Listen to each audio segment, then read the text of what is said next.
نیکا جر بده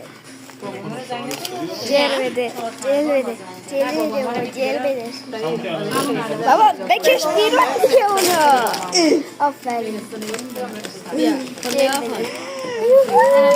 اون کلش کج نباشه سکرتش کدوم؟ اینه سکرتش اینه خیلی نمست تو خدا سکرتش اینو دوست دارم. کنارش هم قشنگ اون خیلی زشته من دختر نه این خیلی زشته توی ایران خیلی این خیلی زشته قلب دارز یا دوست ندارم.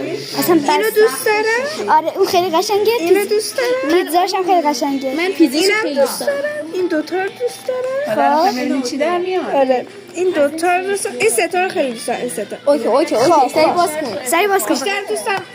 باشه سکرت من میگم پیتزای تو میگی چی؟ من میگم سکرته خب این به خدا میدونم من این دوتا این ستا رو دوست دارم. این سکرت به نظر من این در میاد.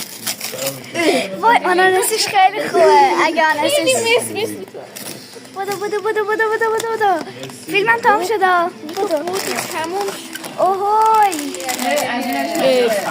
فیکه کلش کج نباشه قرآن مجید کلش صورتی کلش کج نیست همونیه که میخواستی وای چقدر سوزه بکنم دوام جواب دادم کلش کج نبود اسمش استیشه ببینم این میخواد ببینه ویدیو میخواد ببینه زد دوستم مبالک نیست باز چند درشم